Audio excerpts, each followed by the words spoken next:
Out on an island in the pristine waters of the Pacific Northwest sits a $30 million sea farm. Not just an ordinary sea farm challenging the environment, one that actually gives back. One of the things that's always been extremely important to my dad has been the environment. What's incredible about this process is that we bring in a very small amount of seawater into the facility to recreate the spring bloom on land. And in order to get the amount of microalgae that we're growing on land, we would have to bring in a massive amount and deplete the ocean of a very, very viable food source, whereas the water that's leaving our facility actually contains more phytoplankton that is going directly back out into the ocean than what was originally brought in. And he is providing even a larger source of that back to Mother Nature, and that's beautiful. In the age of World Wide Web, cloning, and moonwalkers, now we can naturally grow and harvest phytoplankton. I built on this site a large shellfish hatchery, one of the largest in the world. And in order to proceed with producing the amount of seed that we require, I got into the business of growing algae. I did come up with a method that I could grow any quantity, any amount at any time of these algae outdoors as well as indoors. His process that he's developed is unique. The big difficulty is how do you harvest something? These single-celled photosynthetic organisms are like tiny little one-celled plants floating around in the water. I mean, how do you get them out of the water and into your product? And he's developed a process where it's a very quick and easy way of extracting all the nutrients from these cells. Phyto, meaning light, plankton, meaning floating or suspended, is the base of life source as we know it. According to NASA, it is responsible for up to 90% of oxygen in our atmosphere. With thousands of single-cell microscopic plants in the ocean, it has eluded man until now. You know, I'm just grateful that I was chosen to find this product because it's been very elusive. It's eluded man until now, and here we have it, and I'm going to help as many people as we can, I hope. Throughout history, necessity continues to be the mother of all invention. He was creating the phytoplankton to feed his shellfish, and as the business grew, his health started to deteriorate, and I used to think that he was just maybe overworked or, tired, and he ended up getting diagnosed with some pretty serious illness about a year ago. They had diagnosed me with quite a serious cancer. In fact, a very serious cancer. It's called mesothelioma, and there's only about 2,000 cases a year in North America. Nobody survives. With just 9 weeks to a few months to live, Mr. Harper did the unimaginable. I was not expecting what I heard. They basically gave him 9 weeks to 9 months to live. Well, it was a pretty big blow, so trying to get my affairs in order, which had to be done. We then, just basically settled down for me to start slowly, dying. I had to go down and pick out his grave plot, and that was a really, just a very horrible, raw, vulnerable time. While all this was happening, getting ready for his surgery, we'd all been giving him a bit of a hard time because he had been eating phytoplankton out of the tanks at work. And I was actually getting pretty upset with him about doing that because it's for whales, it's for oysters, it's for fish, it's for krill. So I said, are you crazy? He's literally sticking his finger in the tanks and eating this stuff raw.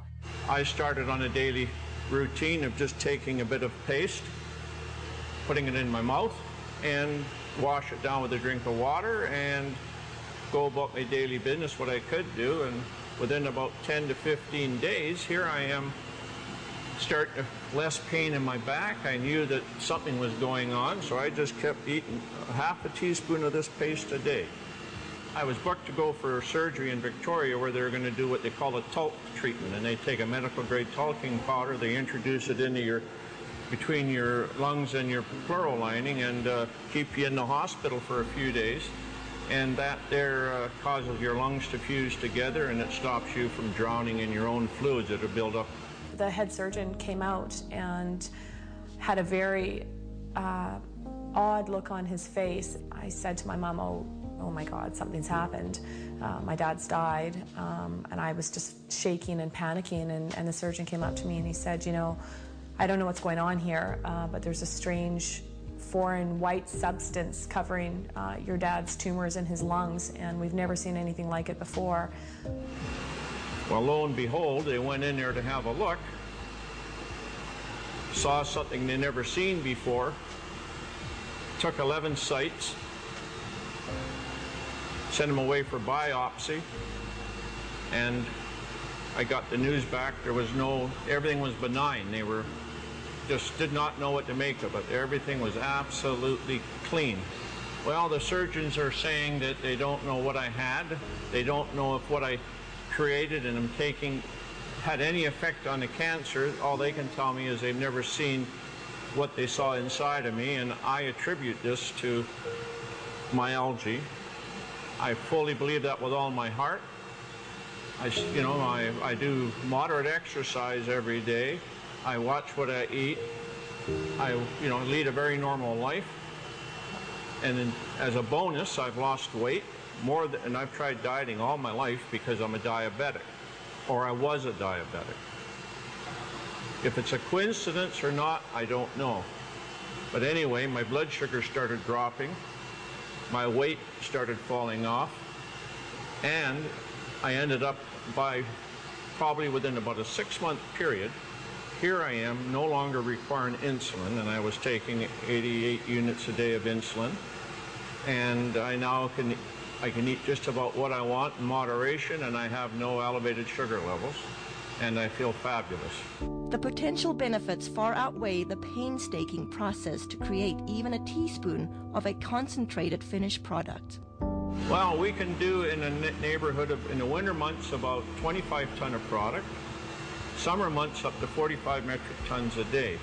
And just as an example, these tanks you see beside me here, it would require 10 of these tanks of algae to give me one of these, which is an 8-ounce container. So if you look at that, think about the magnitude of growing equivalent to 45 metric tons a day. That's quite a remarkable feat, because there's billions upon billions just in these 3 tanks, and we can grow them in a 1 million liter tank. So, and that's what we get our 25 or 40 ton a day from. With 8 million liter tanks, using nature's elements, Mother Nature's kitchen has the capacity to nourish the world. It boasts a nutritional analysis second to none, including pigments, diatoms, and xanthophylls. You know, in spring in the northern hemisphere, when the light conditions are right and the nutrient conditions are right, there's a spring bloom, and you get hundreds of diatom species blooming. So they're producing pigments. There's a complement of amino acids, fatty acids, and vitamins. And the thing that's working in the product is probably the pigment called the xanthophylls. And in phytoplankton, there are 2 xanthophylls I can think of offhand that potentially have some great benefits: fucoxanthin and diadinoxanthin. With this scientific breakthrough, it's no wonder experts from all over the world are clamoring to get their hands on phytoplankton. We've had calls from Asia, we've had calls from the UK, we've had calls from many from the States, all over Canada. People that have heard about this, whether it be through word of mouth, through any articles that have been written in the newspaper. But this is a product that is in such huge demand, and it's very interesting when we're getting phone calls from people within the medical system or within the holistic healing, people that are really taking a stand around their health, that are looking for something. The world really is coming to our door requesting, the product. They're hearing from their friends, they're hearing from this, that it is helping them in almost every aspect of their life. He's very protective of this product, and he doesn't trust it to just anybody. It's something that he holds very near and dear to his heart, as does the entire family. Even through such demand, those who partake this precious product are embracing health in a way like never before. a really good friend, and he had this problem with dandruff. I mean, we tried everything with him. Nutritional approaches, we've tried. Emotional approaches, we've tried. Adjustments, anything you could think of. He came into my office one day and he literally bent over and did this. He does that and I'm looking, there's nothing. And I couldn't believe it. And then he says, well, I got this stuff. And it turned out to be the plankton, the phytoplankton. And I said, well, what did you do with it? Did you put it on your head? He said, no, I just took it internally. And I said, well, how long have you been doing this? And it wasn't even a week. It wasn't even a week till it was completely gone. When I saw that, I mean, lights went off all over the place. I mean, for that to have, an internal product to have that kind of effect on an external problem like that, it means that it had to do something amazing internally. Testing each batch to ensure the quality control come first at the conclusion of each batch. Yeah, every batch I look at, I mean, there's always a concern that some condition has gone awry, and you have to make sure that all the species are benign. Whether it will be your health, energy, pH, or just life force, let phytoplankton work with your body the way it works with Mother Earth. The thing about phytoplankton was it had such amazing results. I had to go to the books to find out what's happening. So the first thing I looked at was most people, well, everybody had this amazing change with their muscular systems, and also the people had noticed that they weren't hungry, so their sugar levels had changed. So if you go down to a cellular level, what part of the cell actually has an effect on sugar level? Well, if you look at the cell, there's a part of the cell called the mitochondria. And I think, I can't prove this, but it's logical. The common sense thing says that insulin resistance is because the cell can't handle the sugar anymore, and it says no more. So insulin, the hormone that pushes the sugar into the cell, all of a sudden the cell's not having that anymore, because if it keeps going, it's going to completely damage the energy producer in the cell called the mitochondria. And if it does that, the cell is dead, because 90% of all the functions in that cell rely on the mitochondria to produce an energy molecule called ATP. Without that energy molecule, 90% of the functions of that cell cannot happen. So when I looked at it, it made a lot of sense. And then I looked further. What's really interesting is a lot of the common diseases we're having today, what are they finding? They're finding damage to the cellular level, the mitochondria at the cellular level, whether it's heart disease, whether it's fibromyalgia, chronic fatigue, any muscular related diseases, any neurological diseases, Alzheimer's, those kinds of things. They're finding the exact same thing. Phytoplankton is such a complete nutrient. And when I look at a complete nutrient, what I'm looking for is I'm looking for as close to nature as possible. And in all of the indigenous peoples of the world, the reason they're so healthy, and all of the studies that show that they have the better complexions and the better teeth and don't have dental care but their teeth are okay and they're healthy and they live a long life, is because they eat very close to nature. And so the closer to nature you can get, the better you will survive, because the better nutrients can be transferred to your cells. Mr. Harper continues to be acknowledged for inventing this one-of-a-kind process while staying true to his vision and purpose.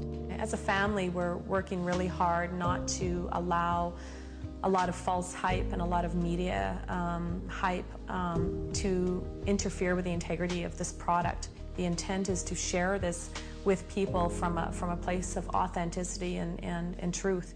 As for the Harper family, discovering how fragile life truly is, every day is a gift. They are just thankful to have another day. Thankfully was insightful enough to see that this needed to stick around, and he needed to stick his finger in that tank of algae and start eating it. And I to this day am floored that he trusted himself enough, especially when his body was that worn down and he was that sick. He still had enough intuition and enough of a gut feeling and connection with his heart to truly go with his instinct. And his instinct was to stick his finger in that tub of phytoplankton and eat it. Another day, every day is a gift. Every morning a flower. Another day, when the sun goes down, I'll count down the hours. Another day, resting still through the night. Everything's gonna be alright. Another day, so please turn out the light. Everything's gonna be alright. It's here and it's now, dressed in a smile. I'll meet the sun. It's here and it's now. It's just for